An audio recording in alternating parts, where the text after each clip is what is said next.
ఒకానొకప్పటి విషయమిది. ఒక పేద విధవ మహిళ తన కొడుకుతో కలిసి ఉండేది.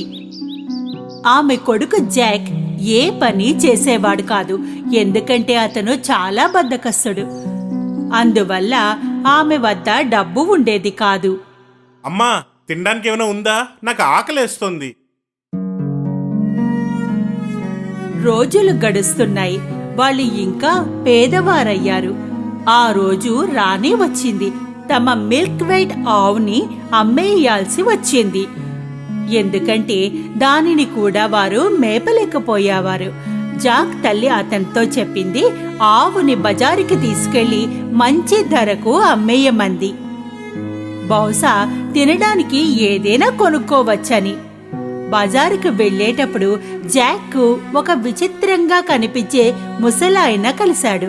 ఆ ముసలాయన ఆవుని చూసి జాక్తో అన్నాడు, హలో, ఇలా చూడబ్బాయ్, నువ్వు నీ ఆవును నాకిస్తే కనుక నేను నీకు దానికి బదులుగా బోల్డని వస్తువులనిస్తాను. జాక్ ఇది విని ఎంతో సంతోషించాడు. ముసలాయన 5 బీన్స్ ని తన జేబులోంచి తీసి ఇచ్చాడు. బీన్స్? అవును, ఇవి మ్యాజిక్ బీన్స్. జాక్కి ముందు ఈ విషయంపై నమ్మకం కుదరలేదు. ఇలా విను బాబు, నువ్వు ఒక మంచి పిల్లాడిలా ఉన్నావు. ఈ మ్యాజిక్ బీన్స్ తీసుకో. నువ్వు సంకోచించకు, నాపై నమ్మకం ఉంచుకో. జాక్ ఆ ముసలి వ్యక్తిని నమ్మాడు. ఇక ఆ బీన్స్ కు బదులుగా ఆవు మిల్క్ వైట్ ని అతనికి ఇచ్చేశాడు. తన పనితో సంతోషించి జాక్ ఇంటి వైపుకి వెళ్ళాడు. అమ్మా, ఇలా చూడు నేనేం తెచ్చానో. జాక్ ని ఇంత సంతోషంగా ఉండడం చూసిన తల్లి అనిపించింది ఆవుకి మంచి ధర పలికి ఉంటుందని. ఎప్పుడైతే జాక్ తన తల్లికి మ్యాజిక్ బీన్స్ చూపించాడో ఆమెకు చాలా కోపం వచ్చింది. ఆమె ఆ మ్యాజిక్ బీన్స్ ని గార్డెన్ లోకి విసిరేసింది. జాక్ ని అక్కడి నుండి వెళ్ళిపోమ్మని చెప్పింది. నువ్వు నీ గదిలోకి వెళ్ళు. నిన్ను నేను బయటికి రమ్మని పిలిచే వరకు బయటికి రాకు. నీకు ఈరోజు భోజనం లేదు.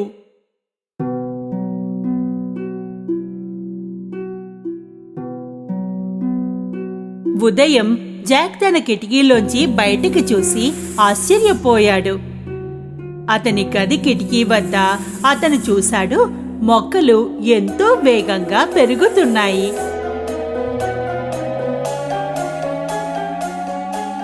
అవి సాధారణ మొక్కల్లా లేవు, పువ్వులు కాదు, ఇవి మ్యాజిక్ బీన్స్ మొక్కలు. జాక్ ఆ విశాలమైన బీన్ మొక్కల్లోకి ఒక్క గంతు గంతాడు. ఆ వంకర టెంకర మొక్కలపై మెట్లలాగా చేసుకుని ఎక్కసాగాడు.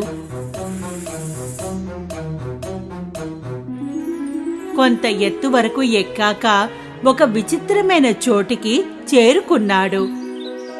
అక్కడ అన్నీ చాలా పెద్దగా ఉన్నాయి. అతను ఒక పూలతో నిండిన మార్గాన్ని చూశాడు. దాని పక్కగా ఒక పెద్ద ఇల్లు ఉంది. జాక్ ఆ ఇంటి వైపుకు వెళ్ళాడు. అతను తలుపుని తట్టాడు. ఒక ఎత్తుగా ఉన్న మహిళ లోపల నుండి జవాబిచ్చింది.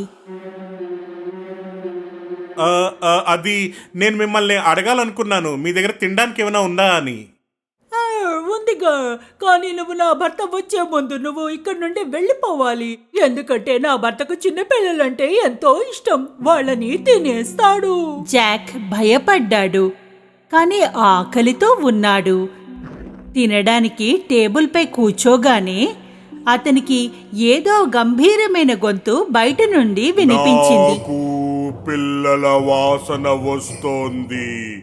పచ్చిదా పండిందా నాకు ఏదైనా పర్వాలేదు, నేను వాణ్ణి తప్పక వెతుకుతాను. ఆ మహిళ జాక్ ని పిలిచింది. ఎప్పటికిప్పుడే అవెన్లోకి వెళ్ళి దాక్కో బాబు. జాక్ అవెన్లోకి వెళ్ళి దాక్కున్నాడు.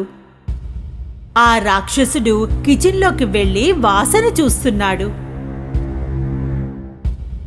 నాకు చిన్నపిల్లాడి వాసన వస్తోంది. మీరేమంటున్నారండి? బహుశా మీకు ఆ తియ్యటి సువాసన వస్తోందేమో. నిన్న నేను పెళ్లికి తినిపించాను. భోజనం అయ్యాక ఆ రాక్షసుడు బంగారు నాణాల్ని లెక్కించసాగాడు.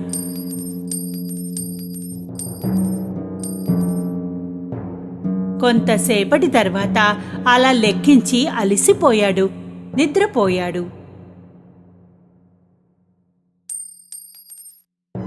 జాక్ అవెన్ నుండి బయటికి వచ్చాడు. అతను బంగారం ఉన్న బ్యాగ్ని తీసుకున్నాడు. ఆ బ్యాగ్ని బీన్ మొక్కల్లోకి విసిరేశాడు. నెమ్మదిగా చెట్టును పట్టుకుని కిందకి రాసాగాడు.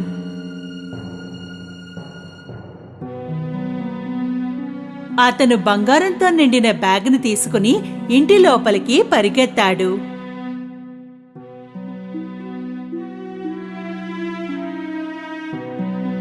జాక్ తల్లి బంగారాన్ని చూసి చాలా సంతోషించింది. ఆ తర్వాత వాళ్ళెప్పుడు పేదరికాన్ని చూడలేదు. అయితే కొన్ని నెలల తర్వాత తెచ్చిన బంగారం అంతా అయిపోయింది. ఇంకో దారి లేనప్పుడు జాక్ మళ్లీ బీన్ మొక్కల్ని ఎక్కసాగాడు. ఆ రాక్షసుని ఇంటికి చేరుకున్నాడు. ఇంతకు ముందు నువ్వు వచ్చినప్పుడు బంగారం బ్యాగ్ ఒకటి దొంగిలించబడింది. అయినా కూడా ఆమె జాక్ని లోనికి రానిచ్చింది. కొద్దిసేపటికి రాక్షసుడు వచ్చాడు. నాకు పిల్లల వాసన వస్తోంది. పచ్చిదా పండిందా నాకు ఏదైనా పర్వాలేదు. నేను వాణ్ణి తప్పక వెతుకుతాను. రాక్షసుని గొంతు వింటూనే జాక్ అవెన్లోకి వెళ్లి దాక్కున్నాడు. భోజనం అయ్యాక రాక్షసుడు తన భార్యని కోడిని తెమ్మని అన్నాడు.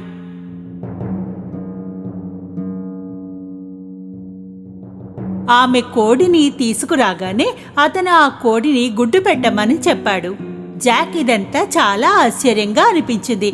ఆ కోడి బంగారపు గుడ్డు పెడుతోంది. ఇక రాక్షసుడు నిద్రపోగానే జాక్ అవెన్ నుండి బయటికి వచ్చి ఆ కోడిని తీసుకొచ్చాడు. కిందికి పరిగెత్తాడు.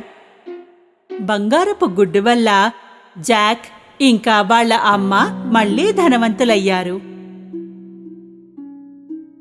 కానీ కొంతకాలం తర్వాత జాక్ మళ్లీ తన అదృష్టాన్ని పరీక్షించుకోవడానికి ఆ బీన్ మొక్కలపైకి మళ్లీ ఎక్కాడు. ఈసారి ఆ రాక్షసుని ఇంట్లో దాక్కుని కూర్చున్నాడు. ఆమె భార్య కూడా కనిపించలేదు. ఒక పెద్ద కాపర్ పాట్లోకి వెళ్లి దాక్కున్నాడు. కొంతసేపటి తర్వాత రాక్షసుడొచ్చాడు. నాకు పిల్లల వాసన వస్తోంది.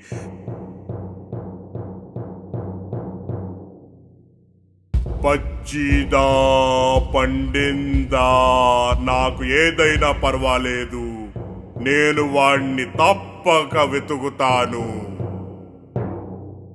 ఈసారి రాక్షసుని భార్య జాక్ ని పట్టుకోవడానికి ప్రయత్నించింది. ఒకవేళ పిల్లాడు ఉంటే అవెన్లో దాక్కున్నాడేమో. జాక్ ఇంకెక్కడో దాక్కున్నాడు. రాక్షసుడు అతని భార్య మొత్తం ఇల్లంతా వెతికారు. కానీ వాళ్ళకి పిల్లాడు దొరకలేదు.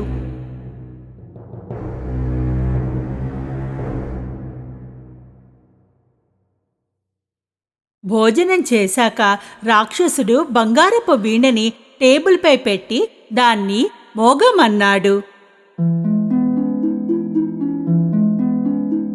వీణ మోగుతూనే ఉంది. రాక్షసుడు నిద్రపోయాడు. ఈసారి జాక్ ఈ వీణని ఎలాగైనా తీసుకుని వెళ్లాలనిపించింది. అతను రాక్షసుని మోకాలిపైకి ఎక్కి టేబుల్ మెద్దకు చేరుకున్నాడు. అయితే అప్పుడే ఊహించకూడనిది ఒకటి జరిగింది. వీణ అరిచింది. జాక్ వీణని తన నడుంకి బిగించి టేబుల్ నుండి ఒక్క గంతుకెంతాడు. రాక్షసుడు లేచాడు.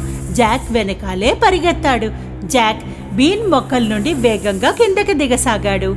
రాక్షసుడు కూడా వెనకాలే వస్తున్నాడు. అతని ఇంటికి చేరుకోగానే జాక్ తన తల్లిని పిలిచాడు. అమ్మా, త్వరగా రా, గొడ్డల్ని కూడా తీసుకురా.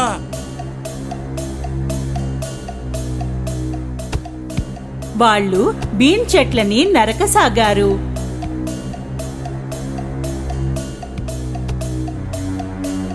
చివరికి వాళ్ళు బీన్ చెట్లని నరికేశారు. రాక్షసుడు నేలపై వచ్చి పడ్డాడు. వాళ్ళిద్దరూ రాక్షసుడి నుండి కాపాడబడ్డారు. ఓరి భగవంతుడా, మనం సురక్షితంగా ఉన్నాం. వాళ్ళు సురక్షితంగా ఉన్నారు. కాని జాక్కి తన పనికి పశ్చాత్తాపం కలిగింది. అతను తన పేరాస వల్ల ప్రాణాన్ని కోల్పోయేవాడు. అతను తన తల్లికి మాటిచ్చాడు, ఎప్పుడూ దొంగతనం చేయనని. ఆ మర్నాటి నుండి కష్టపడి పనిచేశాడు. ఆనాటి నుంచి జాక్ అతని తల్లికి పేదరికం ఎప్పుడూ ఎదురు కాలేదు. వాళ్ళ వద్ద బంగారం గుడ్డు పెట్టే కోడి ఉందిగా సాయపడడానికి. కానీ జాక్ కూడా పని చేయడం మొదలుపెట్టాడు.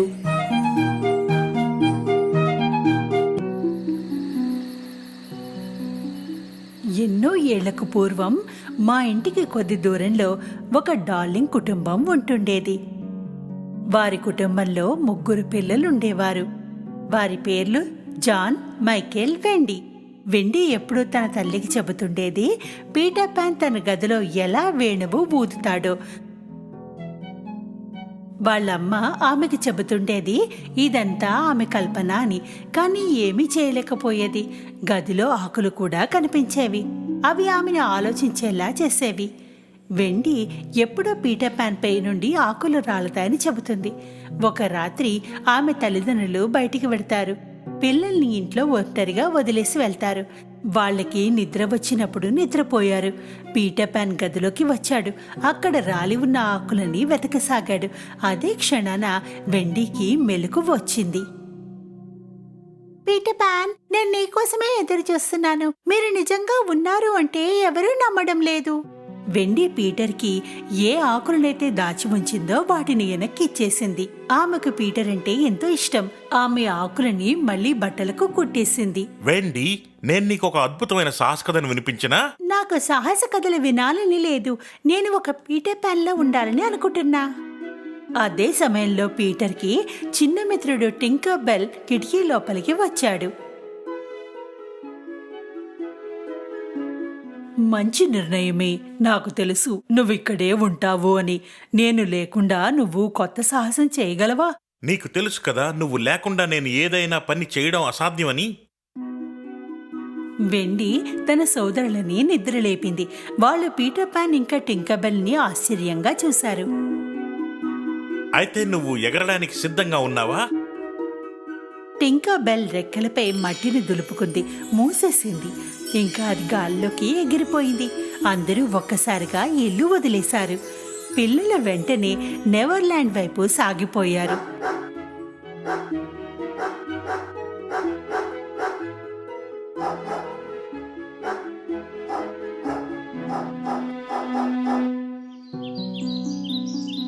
సుదీర్ఘ ప్రయాణం తర్వాత వాళ్ళు నెవర్లాండ్కి చేరుకున్నారు. అక్కడ వాళ్ళు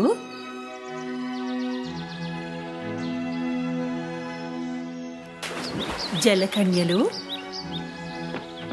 అడవి జంతువులు, ఇండియన్ సముద్ర దొంగలు, ఇంకా తప్పిపోయిన అబ్బాయిలు కూడా అక్కడ ఉన్నారు. వారందరిలోకి ప్రమాదకరమైన వారు captain hook. Captain hook Peter pan కు శత్రువు. దీనికి కారణం ఏంటంటే ఒకసారి వాళ్ళు గొడవ పడుతున్నప్పుడు పీటర్ అతని చెయ్యి నరికేశాడు. ఇంకా ఒక పెద్ద మొసలికి ఆహారంగా పడేశాడు. అతని చేతితో పాటు అతని వాచిని కూడా మొసలి మింగేసింది. అందువల్లే మొసలి ఎప్పుడు టిక్ టాక్ అని శబ్దం చేస్తుంటుంది. అందుకే కెప్టెన్ హుక్కి ఎప్పుడు మొసలి తన దగ్గరలో ఉందో తెలిసిపోతూ ఉంటుంది. దాని టిక్ టాక్ శబ్దం వల్ల డెక్ పై తను దుర్బిణితో 4 వైపులా చూస్తూ కెప్టెన్ని ఎదురుగా ఉన్న కొండపై పీటర్ పాన్ పిల్లలతో ఉండటం కనిపించింది. అది వెంటనే మనుషులకి తన తూటాలతో మంటను వెలిగించమని ఆదేశించాడు. పీటర్ పాన్కు ఇంకా పిల్లలకు తూటాల్ని దూరంగా పంపడం ఎంతో కష్టంగా ఉంది. టింకర్ బెల్, నువ్వు పిల్లల్ని ఏదైనా సురక్షితమైన చోటుకి తీసుకుని వెళ్ళు. నేను హుక్ సంగతి చూసుకుంటాను. టింకర్ బెల్కి వెండి అంటే ఈర్ష్యగా ఉంది. అందుకే అది పీటర్ పాన్కి దూరంగా ఉంచాలనుకుంది. ఏదైనా వంకని ఉంచుకుని అది వెండిని కొండపై వదిలి జీన్ని, మైకేల్ని సముద్ర తీరాన ఒక సురక్షితమైన ప్రదేశంలో ఉంచి వచ్చింది. ద్వీపంపై ఉండే ఒక తప్పిపోయిన అబ్బాయి వెండిని దూరం నుండి చూశాడు. అతన్ని శత్రువు అనుకుని గాయపరిచాడు. అదే సమయంలో పీటర్ పాన్ కెప్టెన్ హుక్తో పోరాడుతున్నాడు. కానీ ఉన్నట్టుండి తన చేతిని తన మొసలిని చూసి భయంతో హుక్ పారిపోయాడు.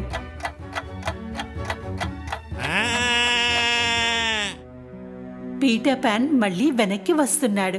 అప్పుడు తను వెండిని ఒక కొండపై గాయపడి ఉండడం చూశాడు. ఎంతో కంగారు పడ్డాడు. తప్పిపోయిన అబ్బాయిలకు వెండిని శత్రువుడు కాదని, పీటర్ మిత్రునని హాని తలపెట్టారని తెలిసి చింతించారు. నేను పిల్లల్ని మీ సంరక్షణలో వదిలాను. టింకర్ బెల్కి కూడా బాధగా అనిపించింది. ఆమె అనిపించింది చాలా తప్పు చేసినట్లుగా. నన్ను క్షమించు పీటర్, మళ్ళీ ఇలాంటి పొరపాటు ఎప్పుడూ చేయను. తప్పిపోయిన పిల్లలు వెండి మరియు వారి సోదరులకు ఒక అందమైన ఇంటిని కట్టించారు. రాత్రి వాళ్ళ చెట్టు కింద ఉన్న ఇంట్లో నిద్రపోయారు. వెండి కథల్ని వింటూ ఉంది. పీటర్ ఇంటి బయట కాపలా కాశాడు. ఒకరోజు అతను గుహలపై విశ్రాంతి తీసుకుంటుంటే వారు సముద్ర దొంగలు రావడం చూశారు. సముద్ర దొంగలు భారతీయుల ప్రముఖుల అమ్మాయిల్ని బంధించారు. పీటర్ పాన్ మరియు అబ్బాయిలు ప్రముఖుల అమ్మాయిల్ని కాపాడడానికి బయలుదేరారు. వారికి సముద్ర దొంగలకు మధ్య పెద్ద యుద్ధం జరిగింది. చివరికి వాళ్ళు అమ్మాయిని కాపాడి ప్రముఖుల వద్దకు తీసుకెళ్లారు.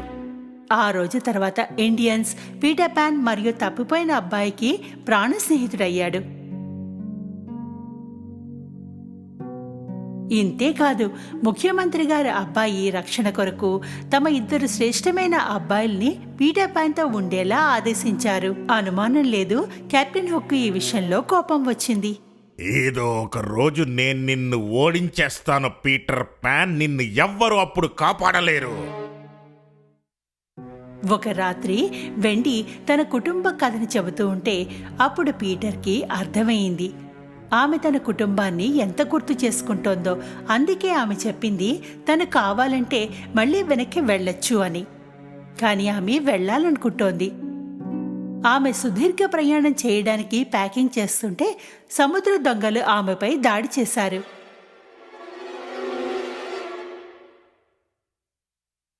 భారతీయులు వలపన్ని వారిని పట్టుకున్న తర్వాత సముద్ర దొంగలు అబ్బాయిలని పట్టుకున్నారు.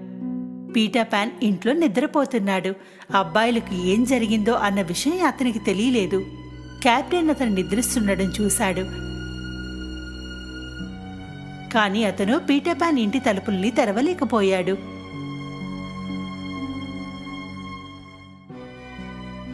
అయినా కూడా అతను తనతో తెచ్చిన విషాన్ని తలుపు కింద ఉన్న బాటిల్లో నింపాడు.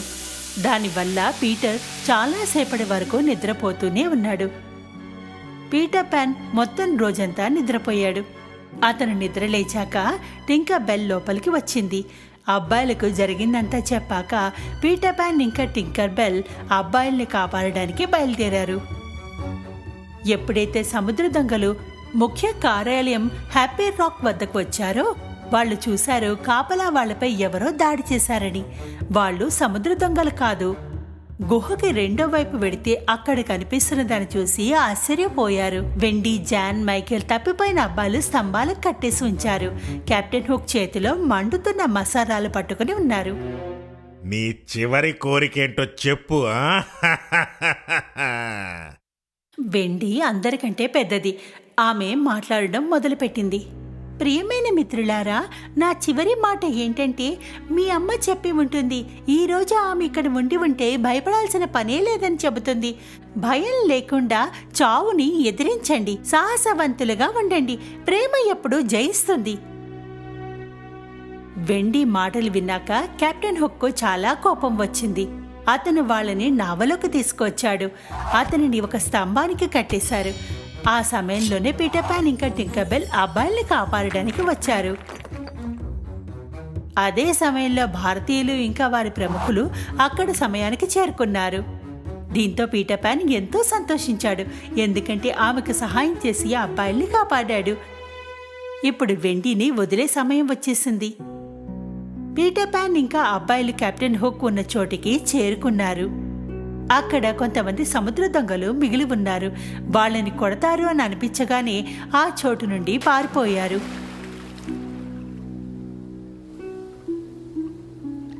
హుక్, దాక్కోడానికి చోటు లేదు, నువ్వు లొంగిపో. పీటర్ పాన్ ఇంకా అబ్బాయిలు కెప్టెన్ హుక్ వైపు ముందుకు అడుగు వేశారు. దాంతో వెనక వైపుకు నడవచ్చని ఉన్నట్టుండి అతను ఒక శబ్దాన్ని విన్నాడు. ఆ శబ్దం అంటే అతనికి అన్నిటికంటే భయం.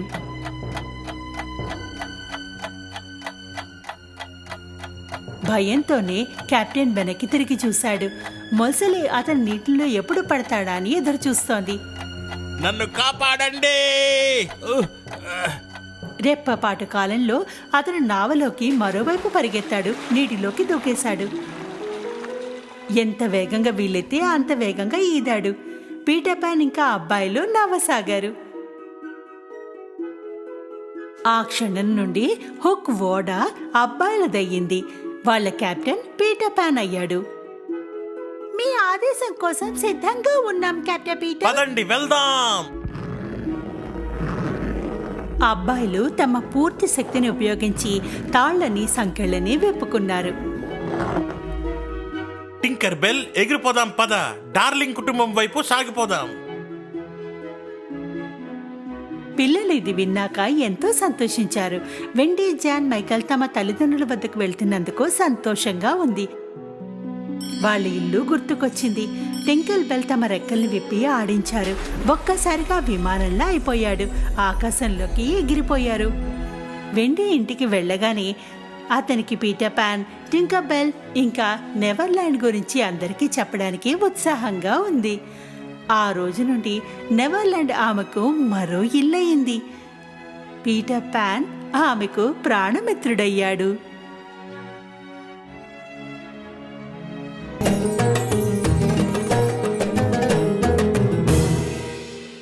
ఎన్నో ఏళ్ల క్రితం జరిగిన కథ. మారుమూల ఉన్న పేదవాడు కాని మనసు పెద్దది. అతని పేరు అలావుద్దీన్. అతను తన తల్లితో కలిసి ఉండేవాడు. ఎంతో కష్టమైన పనిని కూడా చేసేవాడు. దాంతో ఇల్లు నడిచేది.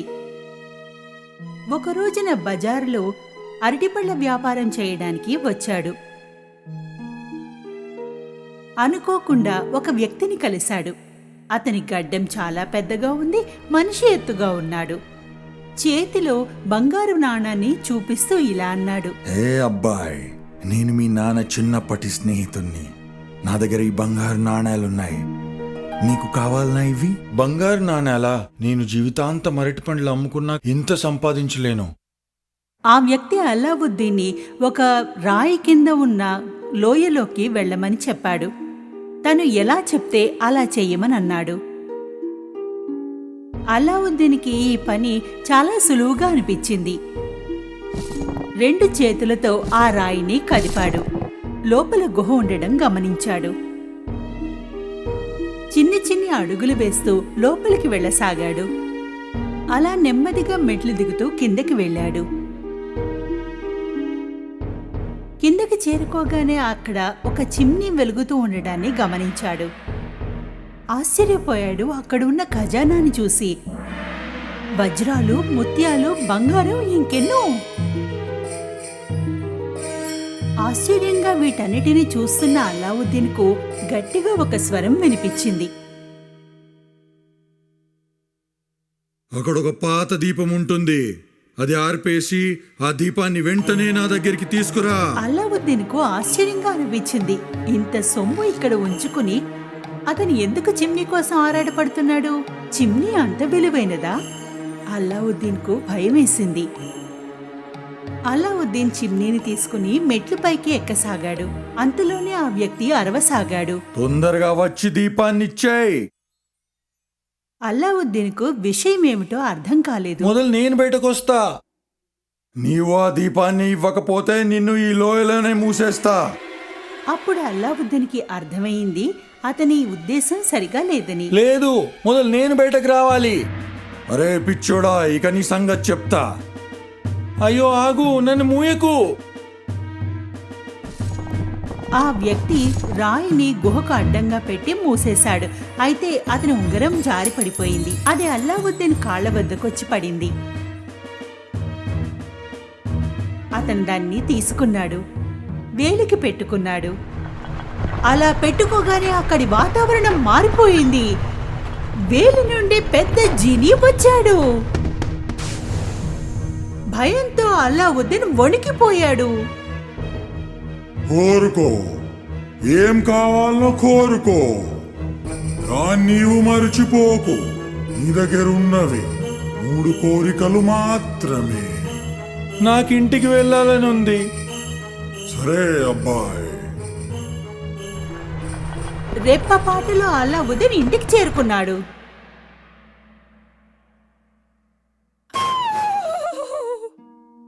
అల్లావుద్దీన్ని చూసి తల్లి గట్టిగా అరిచింది. అల్లావుద్దీన్ మొత్తం కథని తన తల్లికి వివరించాడు. అక్కడ వ్యక్తి, గుహ, ఆ ఖజానా, ఈ చిమ్నీ గురించి చెప్పాడు. అల్లావుద్దీన్ చిమ్నీ పైన ఉన్న దుమ్ముని దులపసాగాడు. అనుకోకుండా పెద్ద పొగ రాసాగింది. మొత్తం గదంతా నిండిపోయింది. అందులో నుండి జీనీ వచ్చాడు.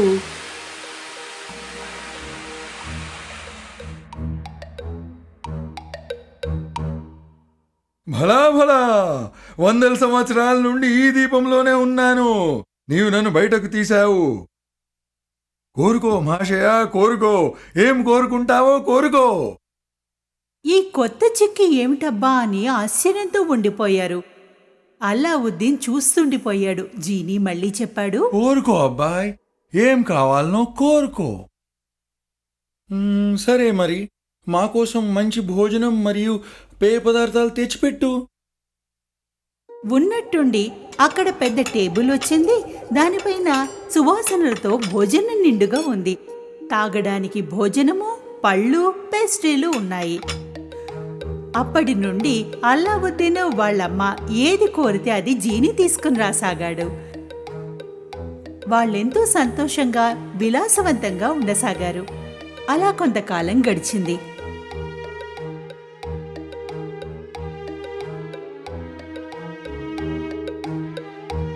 ఒక రోజున బజారుకి వెళ్ళినప్పుడు ఒక పల్లకీ కనిపించింది. ఆ పల్లకీలో బాదుషా కూతురు ప్రిన్సెస్ జాస్మిన్ ఉంది. అల్లావుద్దీన్ ఆమె ముఖాన్ని చూశాడు, ప్రేమలో పడ్డాడు. ఆ విషయాన్ని తల్లికి వెళ్ళి చెప్పాడు. తల్లి జీనీని పిలిచి ఒక బస్తా నిండుగా బంగారాన్నిమ్మంది. దాన్ని తీసుకుని రాజమహల్కు వెళ్ళింది. అక్కడ సిపాయిలు ఆ బస్తాని బాదుషా వరకు అందించారు. బాదుషా సంతోషంతో ఆమెని కలవాలనుకున్నాడు. తల్లి తన కొడుకు ప్రేమ గురించి వివరించింది. అల్లావుద్దీన్ ధనవంతుడిగా రుజువు చేసుకోమని బాదుషా కోరాడు.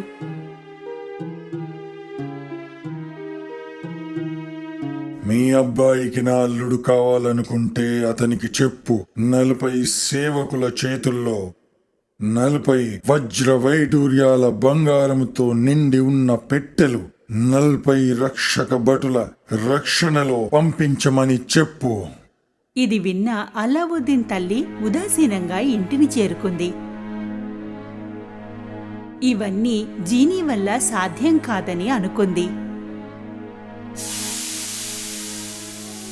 అల్లావుద్దీన్ చిమ్నీ నుండి జీనీని మళ్ళీ పిలిచాడు. జీనీ వచ్చింది. సరే, ఏం కోరుతారో కోరండి మహాశయ.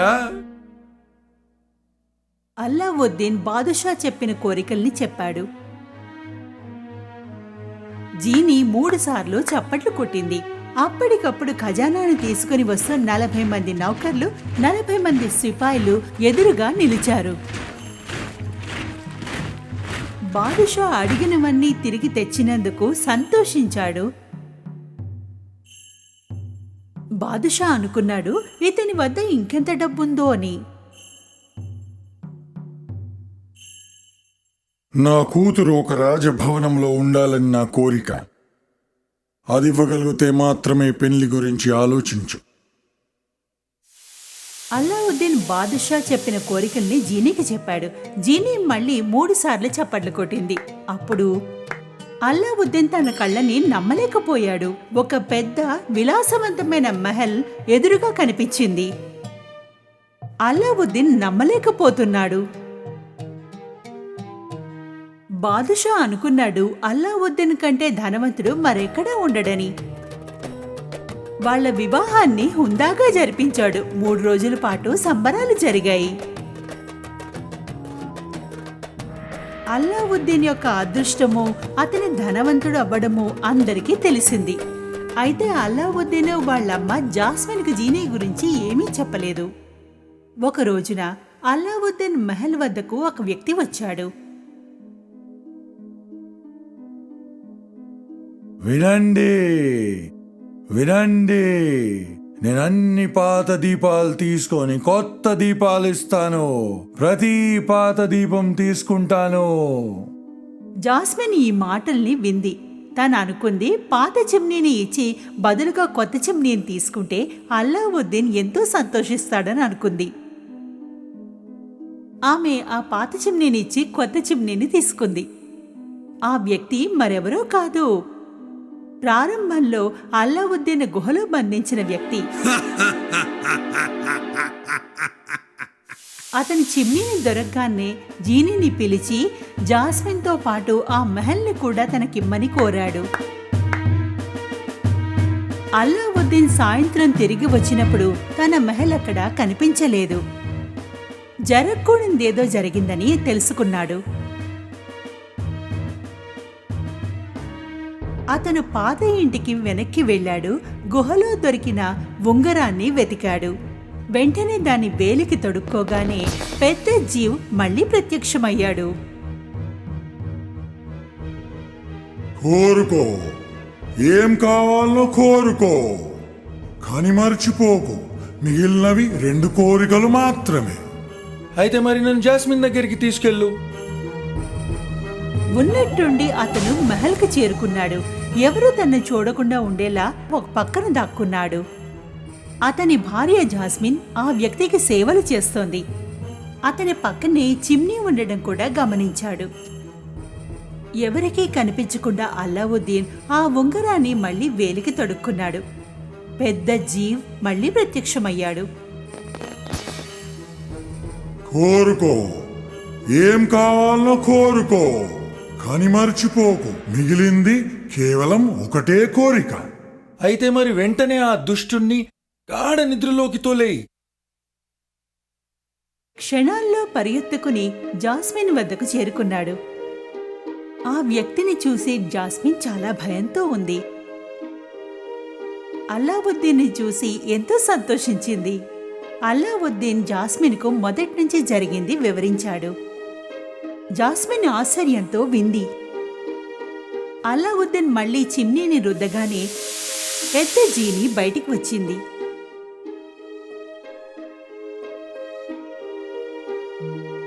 సరే, ఏం కోరుతారో కోరండి మహాశయ. మరీ దుష్టుణ్ణి మీరిప్పుడు ఎంత దూరం పంపించాలంటే మళ్ళీ మా జీవితంలో ఎన్నడూ కనిపించకూడదు. ఆ వ్యక్తి ఉన్నట్టుండి మాయమైపోయాడు. అల్లావుద్దీన్ జీనీకి తన మహల్ని యథాస్థితికి ఉంచమని చెప్పాడు. మహల్ ఆకాశంలో ఎగురుకుంటూ ముందర ఉన్న చోటికే వచ్చి చేరింది. అలా చేరగానే అల్లావుద్దీన్ వాళ్ళ అమ్మ దగ్గరికి వెళ్ళాడు. అల్లావుద్దీన్ మళ్ళీ తన తల్లి దగ్గరికి చేరుకున్నాడు. తల్లితో జాస్మిన్తో కలిసి సంతోషంగా జీవించసాగాడు.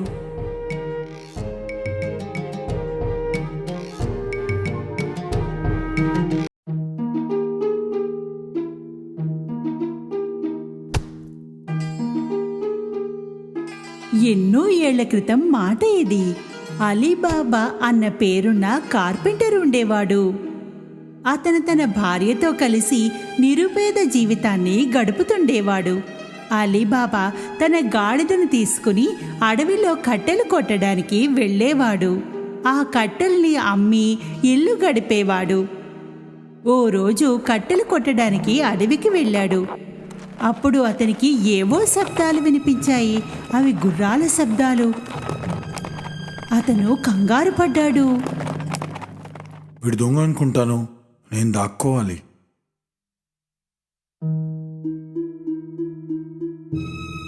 గాడిదని చెట్ల మధ్య కట్టేసి అలీబాబా చెట్టుపైకి ఎక్కేశాడు. ఆ గుంపు సరిగ్గా అదే చెట్టు కిందకి వచ్చి ఆగింది.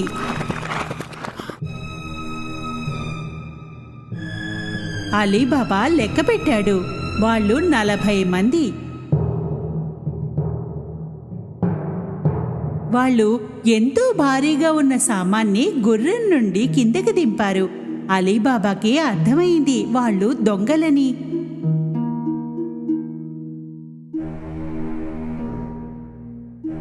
ఒకడు ఓ పెద్ద రాయి వైపు నడిచాడు. గట్టిగా అరిచాడు. తెరిచేయ్ సిమ్ సిమ్. అప్పుడు ఓ వింత జరిగింది. ఆ పెద్ద రాయి తొలగిపోయింది. ఒక గేట్ లాగా. ఎదురుగా ఒక గుహ ఉంది. దొంగలందరూ ఒక్కొక్కరుగా లోపలికి వెళ్లారు, తమ భారీ సామాన్ని తీసుకుని. చివరి దొంగ కూడా లోనికి వెళ్ళగానే ఆ రాయి యథాస్థితికి వచ్చేసింది. అలీబాబాకు నమ్మకం కలగలేదు. కొద్దిసేపటి తర్వాత ఆ రాయి మళ్ళీ కదిలింది. దొంగలు బయటికొచ్చారు.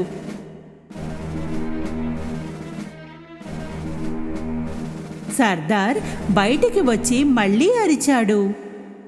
మూసేయ్ సిమ్ సిమ్.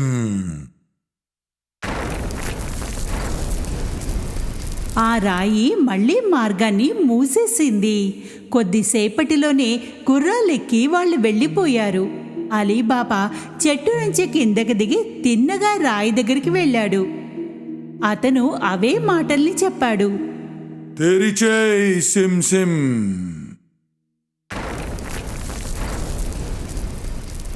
ఆ పెద్ద రాయి శబ్దం చేస్తూ తొలగిపోయింది.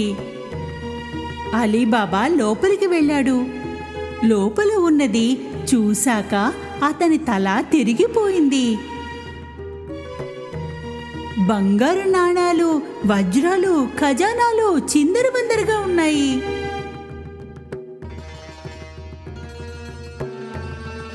ఆశ్చర్యంతో 3 గోనెల నిండా నింపి తీసుకుని బయలుదేరాడు.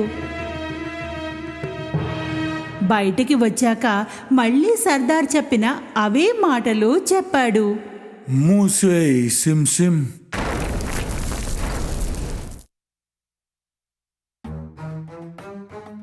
అతను మొత్తం సామాన్ని గాడిద పైన పెట్టి ఇంటికి బయలుదేరాడు. ఇంటికి వచ్చాక అతను తన భార్యకు ఆ సామాను చూపించాడు. ఆమెకు కూడా అర్థం కాలేదు. అలీబాబా వీటిని ఎక్కడి నుండి తెచ్చాడో, ఇంత బంగారం ఎక్కడ దొరికింది. అలీబాబా ఆమెకి మొత్తం కథని చెప్పాడు. ఆమె విని చాలా సంతోషించింది. సామాన్ని బయటికి తీసింది. రండి లెక్క పెడదాం, మన దగ్గర ఎన్ని నాణాలున్నాయో. లేదు, ఒక లోయ తవ్వి దాంట్లో దాచివేద్దాం. నువ్వు నాణాల్ని దాచడానికి చోటు వెతుకు. నేను మీ అన్నయ్య కాసింని అడిగి పాత్రని తెస్తాను. అలీబాబా అన్నయ్య కాసిం చాలా ధనవంతుడు, దురాశ కలవాడు. ఎప్పుడు అలీబాబాకు సాయం చెయ్యడు. అందుకని అలీబాబా అన్నాడు, నాణేల గురించి ఎవరితో చెప్పొద్దు, ఎవరితో కూడా చెప్పొద్దు. అతని భార్య కాసింని కొలవడానికి పాత్రను అడిగింది. కాసింకు అనుమానం వచ్చింది. అతను అడిగాడు, అది నీకు దేనికి కావాలి? ఏం కొలుస్తావు నీవు దాంట్లో? అలీబాబా భార్య నోటికి వచ్చిన అబద్ధం చెప్పింది. కాసింకి ఆమెపై నమ్మకం కలగలేదు. అతను కనిపించకుండా పాత్ర కింద తేనెని రాశాడు. ఆ పాత్రలోనే బంగారు నాణాల్ని కొలవసాగారు. తర్వాత మొత్తం నాణాల్ని పాతిపెట్టారు.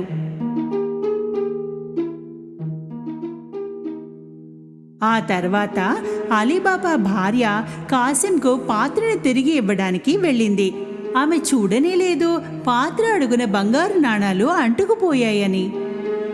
చాలా పెద్ద తప్పు చేసింది ఆమె. కాసింకి పాత్ర అందగానే అడుగున చూశాడు. బంగారు నాణాన్ని చూసి ఆశ్చర్యంతో ఉండిపోయాడు. అలీబాబాకు ఈ బంగారం ఎక్కడ దొరుకుంటుందో ఏమో. కాసింకు నిద్ర పట్టలేదు. ఉదయం కాగానే అతను అలీబాబా ఇంటికి వెళ్ళాడు. పాత్ర కింద ఉన్న బంగారు నాణాన్ని చూపించాడు. అలీబాబా, ఈ బంగారం నీవు కొనలేవు. ఇంత బంగారం ఎక్కడి నుండి వచ్చింది చెప్పు నాకు. అలీబాబా మొత్తం కథని అతనికి చెప్పాడు. ఇంకెవరికి ఈ విషయం చెప్పొద్దని చెప్పాడు. నీవు నన్ను ఆ చోటికి తీసుకెళ్ళకపోతే నేను దొంగలకు చెప్తాను. కానీ కాసిం, అలీబాబాకు తెలుసు కాసిం అన్నంత పని చేస్తాడని. అందువల్ల అతన్ని అక్కడికి తీసుకుని వెళ్లాల్సి వచ్చింది. ఆ బొయ్యారము ఈ గుట్ట వెనకాలనే ఉంది. పద ఇక్కడి నుంచి వెళ్దాం. మళ్ళీ ఆ దొంగ వస్తే రావచ్చు. ఇద్దరు ఇంటికి తిరిగి వచ్చారు. అయితే కాసిం మనసంతా గుహలోనే ఉండిపోయింది. వెంటనే 2 గాడిదలను తీసుకుని గుహ వద్దకు వెళ్ళాడు. అక్కడికి రాగానే అలీబాబా చెప్పిన మాటల్ని చెప్పాడు. తెరిచే సిమ్ సిమ్.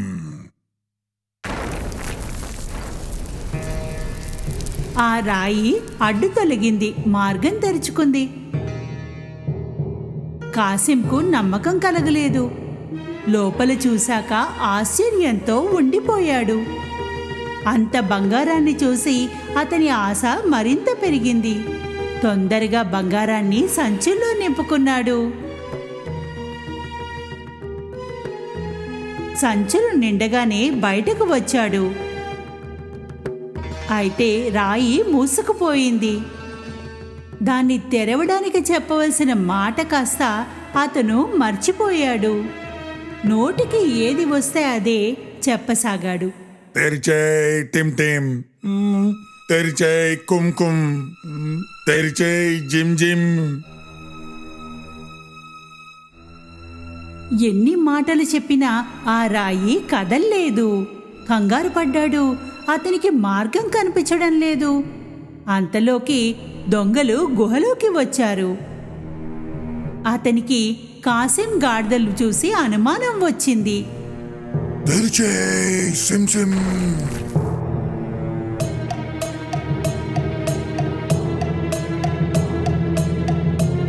ద్వారం తెరుచుకోగానే దొంగలు కాసింని పట్టుకున్నారు.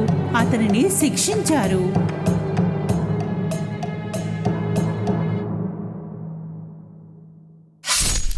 అయితే నా దగ్గర దొంగిలించే దొంగ వీడేనా? అర్ధరాత్రి అవుతున్నా కాసిం ఇంటికి రాకపోవడంతో అతని భార్య కంగారు పడింది. ఆమె అలీబాబా సాయం కోరింది. అలీబాబా కాసింని వెతకడానికి బయలుదేరాడు. గుహని చేరుకోగానే కాసిం గాడిదలు కనిపించాయి. దొంగలు కాసింని చంపేశారని తెలుసుకున్నాడు. అతను తన భార్యకు అంతా చెప్పాడు. అతను నిర్ణయించుకున్నాడు ఈ విషయాన్ని ఎవరికీ చెప్పొద్దని. కొద్ది రోజుల పాటు అలీబాబా అతని భార్య కాసిం ఇంట్లోనే ఉండసాగారు. అతను అన్ని పనులు చూసుకోసాగాడు. దాన్ని పెంచాడు. అతను కూడా ధనవంతుడయ్యాడు. అదే సమయంలో దొంగల సర్దార్కు తెలిసింది గుహలోని బంగారం రోజూ తరిగిపోతోంది అని. అతను ఒక దొంగని విషయం కనుక్కోమన్నాడు. పట్నం వెళ్ళి కనుక్కో, ఎవరైనా కొత్తగా ధనవంతులై చాలా డబ్బు ఖర్చు పెడుతున్నారా అని. ఆ దొంగ కళ్ళు అలీబాబాపై పడ్డాయి. బంగారు నాణాల్ని పట్టుకుని బజారులో తిరుగుతున్నాడు. అతని వెనకాలే వెళ్ళాడు. అలీబాబా ఇంటిలోకి వెళ్ళగానే దొంగ ఒక గుర్తు పెట్టాడు. సాయంత్రం కాసిం భార్య గుర్రాలకి నీళ్ళివ్వడానికి వెళ్ళింది. అప్పుడు ఆ గుర్తుని గమనించింది. ఆమెకి తెలిసింది ఏదో ఆపద పొంచి ఉందని. ఆమె చుట్టుపక్కల ఇళ్లకు కూడా అలాంటి గుర్తునే పెట్టింది. ఉదయం కాగానే 40 మంది దొంగలు అలీబాబా ఇంటిని వెతకడానికి వచ్చారు. అప్పుడు వాళ్ళు అందరి ఇళ్లపై ఉన్న గుర్తుని గమనించారు. ఓడిపోయి వెళ్ళిపోయారు. అయితే వాళ్ళ సర్దార్ మొండివాడు. వేషం మార్చుకుని అతని వెతకసాగాడు. నిశ్శబ్దంగా అలీబాబా ఇంటికి చేరుకున్నాడు. తలుపు తట్టాడు. అలీబాబా తెరిచాడు. చాలా దూరం నుండి వచ్చాను. నూనె అమ్ముకుంటాను నేను. ఈ ప్రాంతంలో అందరికన్నా ధనవంతులు మీరే అని తెలిసింది. నా దగ్గర మీరు నూనె కొంటారా? అలీబాబా సర్దార్ని నూనె వ్యాపారి అనుకుని రాత్రి భోజనానికి రమ్మన్నాడు. 40 నూనె డబ్బాలను తీసుకుని అతను అలీబాబా ఇంటిని చేరుకున్నాడు. అలీబాబా అతనికి సకల మర్యాదలు చేశాడు. రాత్రి అక్కడే ఉండిపోమ్మన్నాడు. సర్దార్ వెంటనే సంతోషంగా అంగీకరించాడు. వాళ్ళిద్దరూ భోజనం చేస్తుండగా కాసిం భార్య నూనె డబ్బాల్ని చూడడానికి వెళ్ళింది. ఆమెకి ఏవో శబ్దాలు వినిపించాయి. ఇప్పుడు బయటికి రమ్మంటారా? వద్దు, కొద్దిసేపు తర్వాత. ఆమెకి అర్థమైంది అవి నూనె డబ్బాలు కావని, అందులో దొంగలున్నారని. ఆమెకి అర్థమైంది వాళ్ళు ఎందుకొచ్చారన్నది. ఆమె వంటింట్లోకి వెళ్ళి చాలా నూనెని కాచింది. ప్రతి డబ్బాలో వేడి నూనె పోసింది. లోపల ఉన్న దొంగల స్థితి చెప్పక్కర్లేదు. వాళ్ళు ఏమీ చేయలేకపోయారు.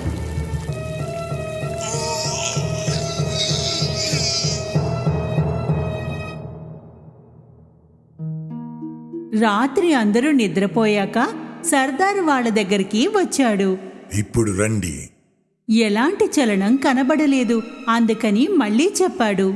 పడుకున్నారా ఏంటి? అతను మళ్ళీ చెప్పాడు. జవాబు రాలేదు. అప్పుడు ఒక డబ్బా మూతని తెరిచి చూశాడు. అందులో దృశ్యం చూసి అవాక్కయ్యాడు. తను వాళ్ళకి దొరకకూడదని భయంతో పారిపోయాడు. ఇక ఎప్పుడు వెనక్కి రాలేదు. మర్నాటి ఉదయం కాసిం భార్య అలీబాబాకు జరిగింది చెప్పింది. ఇక దొంగల భయం లేకుండా మొత్తం అంతా కలిసి సంతోషంగా జీవించసాగారు.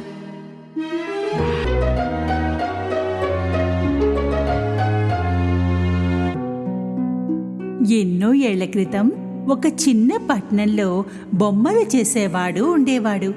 అతని పేరు జెపాటో. అతను చెక్కలతో బొమ్మలు చేసి అమ్మేవాడు.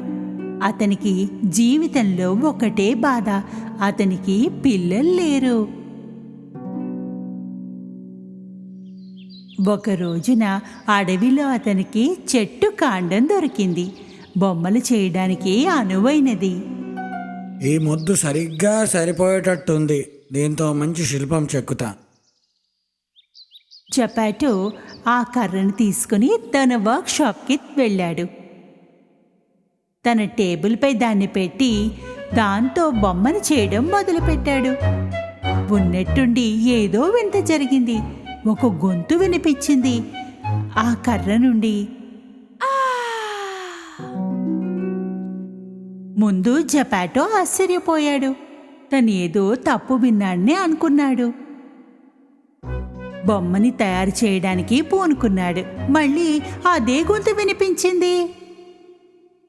ఇక నేను ముసలివాడిని అయిపోయినట్టే. నా చెవులు కూడా సరిగా పనిచేయడం లేవు. జెపాటో తన పనిని తాను చేసుకుపోతున్నాడు. ముందుగా బొమ్మ ముఖం తయారు చేశాడు. తర్వాత దాని కాళ్ళు, చేతులు. జెపాటో బొమ్మ పూర్తిగా తయారైంది. బొమ్మని కుర్చీలో కూర్చోబెట్టి శుభ్రం చేయసాగాడు. అప్పుడు ఓ గొంతు వినిపించింది. హలో. జెపాటో అటు ఇటు చూశాడు. బొమ్మ తప్ప మరేదీ కనిపించలేదు. తన పనిని చేసుకోవడం మొదలుపెట్టాడు. కొద్దిసేపయ్యాక ఆ బొమ్మ కుర్చీలో నుండి లేచి కిందకి దూకింది, డాన్స్ చేయడం మొదలుపెట్టింది. ఇది చూసిన జపాటోకి తల తిరగసాగింది. అయ్యో ఇదేంటి, ఈ విగ్రహంలో ప్రాణం ఉందే. అది చిన్న పిల్లాడు కాదు, కానీ పిల్లల్లాగానే నవ్వుతూ మాట్లాడుతూ డాన్స్ చేస్తున్నాడు. జపాటో అతన్ని ఎత్తుకున్నాడు. ఇప్పటి నుండి నీ పేరు పినోక్యో బాబు. జపాటో, పినాకియో సంతోషంగా జీవిస్తున్నారు. పినోకియో స్కూల్కి వెళ్లే సమయం వచ్చేసింది. అయితే జపాటో వద్ద వాడి స్టేషనరీ కోసం డబ్బు లేదు. అందువల్ల జపాటో తన కోట్ని అమ్మి ఆ డబ్బుని పినోకియోకి ఇచ్చాడు. పినోకియో ఆ డబ్బుతో స్కూల్కి బయలుదేరాడు. దారిలో నడిచేవారిని, దుకాణాలని గమనిస్తున్నాడు. ఉన్నట్టుండి ఒక చోట జనాలు గుమిగూడి ఉండడం చూశాడు. ఏం జరుగుతోందో అన్నది తెలుసుకోవడానికి జనాల మధ్యలోకి వెళ్ళాడు. సులువుగా ఆ వైపుకి వెళ్ళగలిగాడు. మరోవైపు రంగురంగుల టెంట్ ఉంది, సర్కస్ టెంట్. అక్కడ ఒక జోకర్ టికెట్ కొనమని అందర్నీ పిలుస్తున్నాడు. పినోకియో కూడా చూడాలని ఉంది లోపల ఏముందని. కానీ ఆ జోకర్ అతన్ని ఆపేశాడు. ఇలా అన్నాడు, లోపలికి వెళ్ళాలంటే డబ్బులు కావాలి. పినోకియోకి జపాటో స్కూల్ కోసం ఇచ్చిన డబ్బు గుర్తొచ్చింది. డబ్బుంది నా దగ్గర. అతను ఆ డబ్బు తీశాడు, జోకర్కి ఇచ్చాడు. టెంట్ లోపల చాలా మజా వస్తోంది. అక్కడ అన్ని బొమ్మల్ని ఉన్నాయి. వాటిని చూశాడు, అవి నాట్యం చేస్తున్నాయి. ఈ రెండు కూడా చక్కవే. పినోకియో కూడా స్టేజ్ పైకి ఎక్కి వాళ్ళతో పాటు నాట్యం చేయసాగాడు. కానీ అక్కడ నిలబడ్డ దర్శకులకు మాత్రం నచ్చలేదు. సర్కస్ యజమాని ఆ బొమ్మల్ని తాళతో ఆడిస్తున్న అతనికి చాలా సంతోషంగా అనిపించింది. ఒక సజీవ బొమ్మని చూసి, వా, దారాలు లేకుండా ఆడే ఈ బొమ్మ భలే ఉంది. దీంతో చాలా డబ్బులు సంపాదిస్తా నేను. హా, హా, హా, హా, హా. షో పూర్తవ్వగానే అతను పినోకియోని పట్టుకున్నాడు, అతని బంధించాడు. పినోకియోకి చాలా బాధ వేసింది. అతను జపాటో మాట వినలేదని, స్కూల్కి వెళ్ళలేందుకు అతను ఏడవసాగాడు.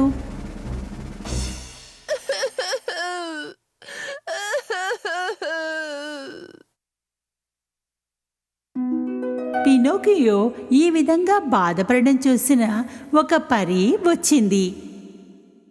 నువ్వు నీ తండ్రి చెప్పిన మాట విని ఉండాల్సింది, కానీ నువ్వు చేసిన తప్పు నీకు తెలిసింది కదా. అందువల్ల నేను నిన్ను ఇక్కడి నుండి విడిపిస్తాను. అదే తప్పుని మళ్ళీ చేయకు. పినోకియో చాలా సంతోషించాడు. నా దగ్గర డబ్బు లేదు, నీ స్కూల్కి ఎలా పెడతాను? పరి జాదూ చేసింది. పినోకియో చేతిలోకి డబ్బులొచ్చాయి. ఈ డబ్బుని తప్పుగా వాడుకోవద్దు. ఇప్పుడు తిన్నగా స్కూల్కి వెళ్ళు. పరి అతని సర్కస్ నుండి విడిపించింది.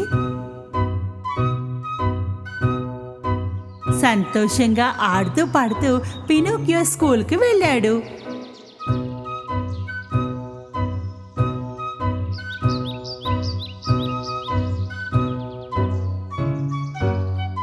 అతన్ని ఇంత సంతోషంగా ఉండడం చూసి జిత్తులు నక్క, దాని మిత్రులు పెంకి పిల్లి దారికి అడ్డంగా వచ్చాయి. అతని నుండి డబ్బులు అక్కోవాలని ప్లాన్ వేశారు. అరే వా, ఇంత ఆడుతూ పాడుతూ ఎక్కడికి వెళ్తున్నావో?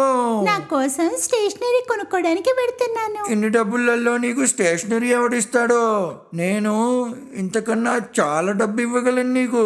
నేనేం చేయాల్సి ఉంటుంది? ఈ డబ్బు నాకు ఇస్తే నేను ఈ డబ్బుని మంత్ర పొలంలో నాటుతా. దాని తర్వాత నీకు సొంత ధన వృక్షం ఉంటుంది. ఇక నీవు ఎంత డబ్బైనా తెప్పుకోవచ్చు. అమాయకపు పినాకియో నక్క మాటలు నమ్మి అతనికి డబ్బు ఇచ్చేశాడు. డబ్బు తీసుకుని నక్క, పిల్లి పారిపోయారు. పినోకియో బాధపడడం చూసి పరి మళ్ళీ వచ్చింది. నువ్వింకా స్కూల్కి వెళ్ళలేదా? స్టేషనరీ కోసం నీకిచ్చిన డబ్బేది? పరికి తెలుసు అతను డబ్బు నక్కకి ఇచ్చేశాడని. ఆమె పినాకియోతో అంది, నాకు అబద్ధం చెప్పకు, లేకుంటే పనిష్ చేస్తాను. అయినా కూడా పినాకియో అబద్ధం చెప్పాడు. నేను స్టేషనరీని కొనేసుకున్నాను, కానీ స్కూల్లో పెట్టేశాను. ఇలా చెప్పగానే అతని ముక్కు పొడవుగా అయింది. నువ్వు నిజమే చెబుతున్నావా? అబద్ధం చెబుతున్నప్పుడల్లా అతని ముక్కు ఇంకా పొడవుగా అయిపోయింది. ఎంత పొడవు అంటే ఇప్పుడు తల ఊపడం కూడా కష్టమయ్యింది. ఏంటవుతుంది? అప్పుడు పరికి మొత్తం నిజం చెప్పాడు, జరిగిందంతా. పినోకియో నిజం చెప్పాలనుకున్నందుకు పరి అతని ముక్కుని సరిచేసేసింది. నేను నిన్ను క్షమించాను, ఎందుకంటే నువ్వు నిజం చెప్పావు. పరి మాయ చేసి ఆ డబ్బుని పినాకియోకి ఇచ్చేసింది. నక్క తీసుకున్న డబ్బది. అతనికి చెప్పింది డబ్బుని వృధా చెయ్యొద్దు అని. డబ్బుని చేతిలోకి తీసుకున్న పినాకియో ఆడుతూ పాడుతూ మళ్ళీ ముందుకు సాగిపోయాడు. ఇక ఇప్పుడు మరో కొత్త సమస్య వచ్చి పడింది. సర్కస్ యజమాని తనని బంధించినవాడు ఎదురుగా నిలబడ్డాడు. సర్కస్ వ్యక్తి పినోకియో అంటే చాలా కోపంగా ఉంది, ఎందుకంటే అతను అక్కడి నుండి పారిపోయాడు. అతన్ని పనిష్ చేయాలనుకున్నాడు. అతను పినోకియోని ఎత్తి సముద్రంలో పడేశాడు.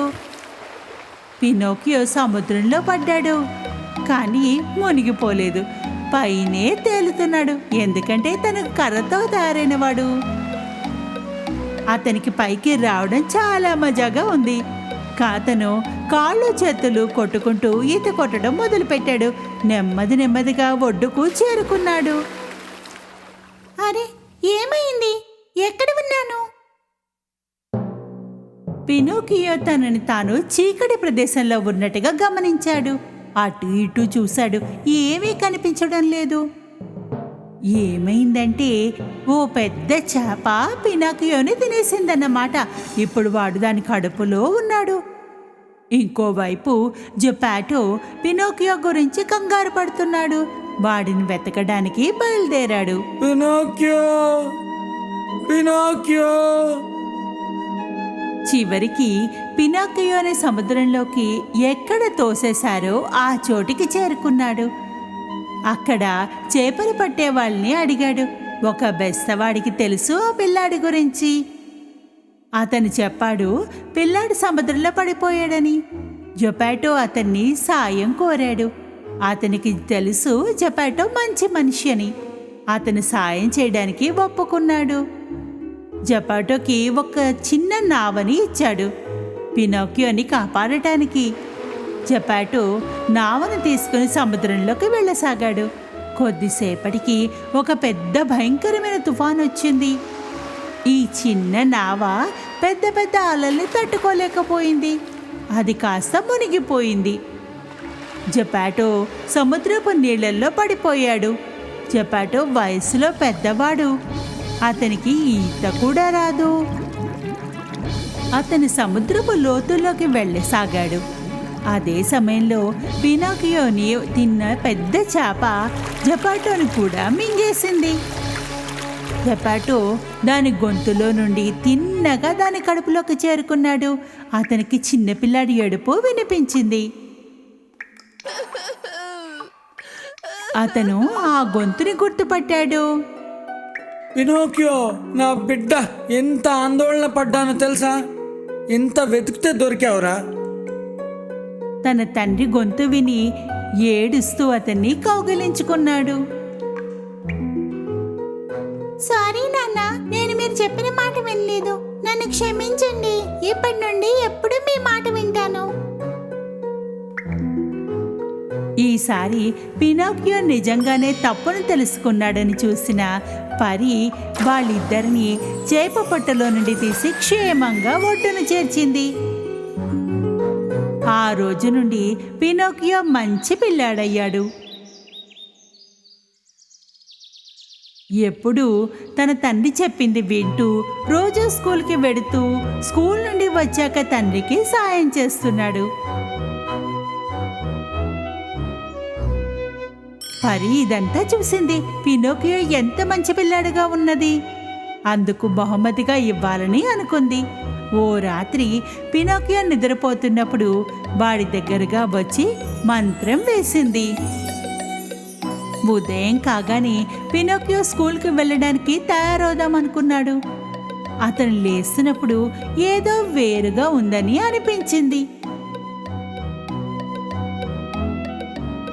అతను తన చేతిని చూసుకున్నాడు, మొత్తం శరీరం చూసుకున్నాడు, ఆశ్చర్యపోయాడు. ఇప్పుడు అతను చెక్క పిల్లాడు కాదు, మనుషుల్లాగా మారిపోయాడు. చర్మం కూడా ఉంది. ఎగురుకుంటూ తండ్రి దగ్గరకు పరిగెత్తాడు. చూడు, తన కొడుకుని పూర్తిగా మనిషి రూపంలో చూసిన జపాటో ఎంతో సంతోషించాడు. పినోకియో, ఇప్పుడు నీవు నా సొంత కొడుకువి. తండ్రి కొడుకులు కౌగిలించుకున్నారు. కళ్ళల్లో సంతోషపు కన్నీరు కారింది. పినోకియో మళ్ళీ ఎప్పుడూ అబద్ధం చెప్పలేదు. వాడి ముక్కు కూడా ఎలా ఉండాలో అలాగే ఉంది. ఒకప్పుడు ఒక చిన్న పట్టణంలో ఇద్దరు తోబుట్టువులు, ఒక అబ్బాయి అమ్మాయి ఉండేవారు. అబ్బాయి పేరు హ్యారీ. అతను చాలా కొంటెవాడు. అమ్మాయి పేరు శాలీ. ఆమె చాలా తెలివైనది, కానీ కొంచెం మతిమరుపుంది. హ్యారీ మరియు అతని అక్క శాలీ చాలా పేదవారు. వారు తరచుగా ఖాళీ కడుపుతోనే పడుకునేవారు. ప్రతిరోజు ఆకలితో ఉండేవారు. రాత్రిపూట వారికి నిద్ర పట్టడం కష్టం, ఎందుకంటే వారి కడుపు నొప్పి. ఒకరోజు శాలీ చాలా ఆకలితో ఉంది. ఆమె కడుపు ఆకలితో అరుస్తోంది. అయ్యో, చాలా రోజులుగా ఏమీ తినలేదు. శాలీ తన ఆకలిని మర్చిపోవడానికి పార్కులో నడవాలనుకుంది. ఇంటి నుండి బయలుదేరింది. ఆమె తన క్యాంటీన్ నీళ్లను తీసుకుని వెళ్ళింది. కొంతసేపటి తర్వాత ఆమె కొంచెం నీరు త్రాగి విశ్రాంతి తీసుకుంది. అయితే అప్పుడే చిరిగిన బట్టలతో ఓ వృద్ధురాలు ఆమె ముందు వచ్చింది. ఆ స్త్రీ మెల్లగా శాలీ దగ్గరకు వచ్చింది. అమ్మాయి, నాకు ఒక చుక్క నీరిస్తావా? నేను చాలా రోజులుగా నీరు త్రాగలేదు. దయచేసి, నాకు చాలా దాహంగా ఉంది. ఇదిగో, మీకు కావలసినంత తీసుకోండి. వృద్ధురాలు నీరు త్రాగింది. అదే క్షణంలో అందమైన ఫెయిరీగా మారిపోయింది. అరే, ఫెయిరీ! అందమైన అమ్మాయి, నీ సహాయానికి నేను ధన్యవాదాలు చెబుతున్నాను. ఒక కోరిక కోరుకో. నా సోదరుడు హ్యారీ నేను చాలా పెద్దవాళ్ళం. రోజుల నుంచి ఆకలితో ఉన్నాం. సరే, ఇంటికి వెళ్ళగానే టేబుల్ మీద చూడు, ఒక మ్యాజిక్ బాల్ కనిపిస్తుంది. ఒక మ్యాజిక్ బాల్? అవును. నువ్వు వండు బాల్, వేడివేడిగా వండు అని చెప్పగానే అది గంజిని వండుతుంది. ఆపు గిన్నె, నేను నిండుగా ఉన్నాను అని చెప్పగానే అది వంట ఆగిపోతుంది. అప్పుడు నువ్వు నీ సోదరుడు ఆకలితో ఎప్పటికీ ఉండరు. చాలా ధన్యవాదాలు యంగ్ ఫెయిరీ. ఏ చిన్నమ్మాయి, మ్యాజిక్ బౌల్ కోసం మ్యాజిక్ పదాల్ని మర్చిపోవద్దు. శాలీ ఇంటికి తిరిగి పరిగెత్తినప్పుడు నిజంగానే ఫెయిరీ చెప్పినట్టుగా టేబుల్ మీద ఒక గిన్నె ఉంది. అక్క, ఈ ఫ్యాన్సీ బౌల్ ఎక్కడి నుంచి వచ్చింది? ఇది విచిత్రమైన కప్పు కాదు, ఇది మాయాజాలం. ఇదొక మ్యాజిక్ బౌల్. సరే, కానీ ఈ ఖాళీ గిన్నెని ఏం చేసుకుంటాం? ఇప్పుడు నువ్వు నిశ్శబ్దంగా వండు. వండు గిన్నె, వేడి భోజనం ఉడికించు. ఈ మ్యాజిక్ పదాలు విన్న తర్వాత గిన్నె అకస్మాత్తుగా వేడిగా మారింది. తీయటి గంజి ఉడకడం ప్రారంభించింది. కానీ ఇది ఎలా సాధ్యమైంది? ఈ గిన్నె నిజంగానే మాయాజాలమే, కానీ ఇకపై ఆకలితో ఉండము. హ్యారీ మరియు శాలీ 1 కాదు 2 కాదు 10 ప్లేట్ల గంజిని తాగారు. చివరికి ఇదంతా పూర్తయ్యాక గిన్నె మరింత తయారు చేయకుండా ఆపడానికి శాలీ మాయమాటలు చెప్పింది. ఓహ్, నేను చివరకు నిండుగా తిన్నాను. ఈ గంజి రుచికరంగా ఉంది. నేనైతే ప్రతిరోజు దీన్ని తినగలను.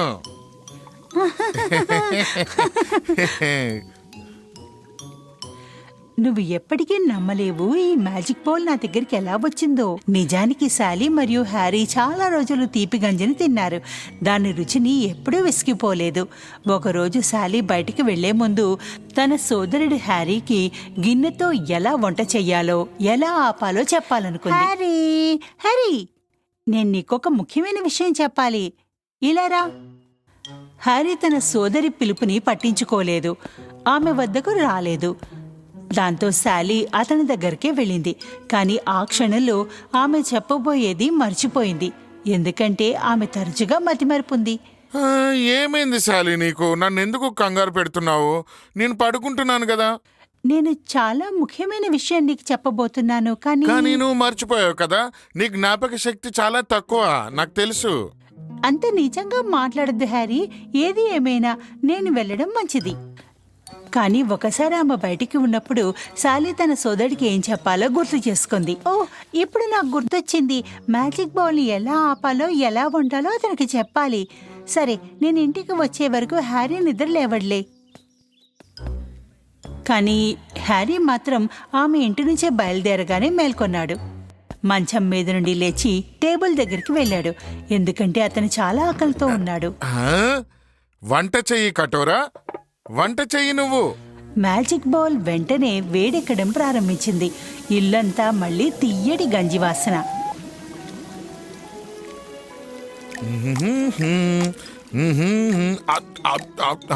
హ్యారీ పెద్ద ప్లేటు నిండా తియ్యటి గంజిని తిన్నాడు. మ్యాజిక్ బౌల్ వంట చేయకుండా ఆపాలనుకున్నాడు. నేను చాలా తినేసా ఈ రోజుకి, ఇక చాలు ఇంత. అయ్యో, ఇక ఆగు, ఎందుకు వండుతున్నావు? ఆగిపో. కానీ మ్యాజిక్ గిన్నె వంటని ఆపడం లేదు. ఎందుకంటే అవి సరైన మ్యాజిక్ పదాలు కావు. ఇంకా ఆగిపో, ఎందుకు వండుతున్నావు? ఆగిపో. మ్యాజిక్ గిన్నె ఆగలేదు. అది తియ్యటి గంజిని ఉడికించడం కొనసాగించింది. అయ్యో, ఏంటిది? ఏం జరుగుతోంది? ఇప్పుడు నేను ఏం చేయను, ఇది వండుతూనే ఉంది. ఆగిపో, ఇంకా వండకు, ఆగిపో. హ్యారీ ఏం చెప్పినా ఆ గిన్నె తియ్యటి గింజని వండుతూనే ఉంది. శాలీ ఇంటికి తిరిగి వచ్చేసరికి దాదాపు ఇల్లంతా గంజితో నిండిపోయింది. నా సోదరుడు ఇంకా మేల్కొనలేదు, కాబట్టి ఇప్పుడు నేను అతనికి రుచికరమైన గంజిని వండుతాను. ఇదేంటి? శాలీ ఇంటిని చేరుకోగానే ఆమె చూసింది ఏంటంటే ఆమె ఇల్లంతా పూర్తిగా తియ్యటి గంజితో నిండిపోయి ఉంది. ఎందుకంటే హ్యారీ ఆ వంటని ఆపలేకపోతున్నాడు వండకుండా. ఓ, ఇది చాలా భయంకరము. హ్యారీ, అక్క, నాకు సహాయం చెయ్యి, నేను పడిపోతున్నాను ఇక్కడ. ఆపు గిన్నె, నేను నిండుగా ఉన్నాను. శాలీ చెప్పిన మాయా పదాల తర్వాత గిన్నె చివరకు గంజిని వండడం ఆపేసింది. కాబట్టి హ్యారీ గంజిలో మునిగిపోకుండా కాపాడబడ్డాడు.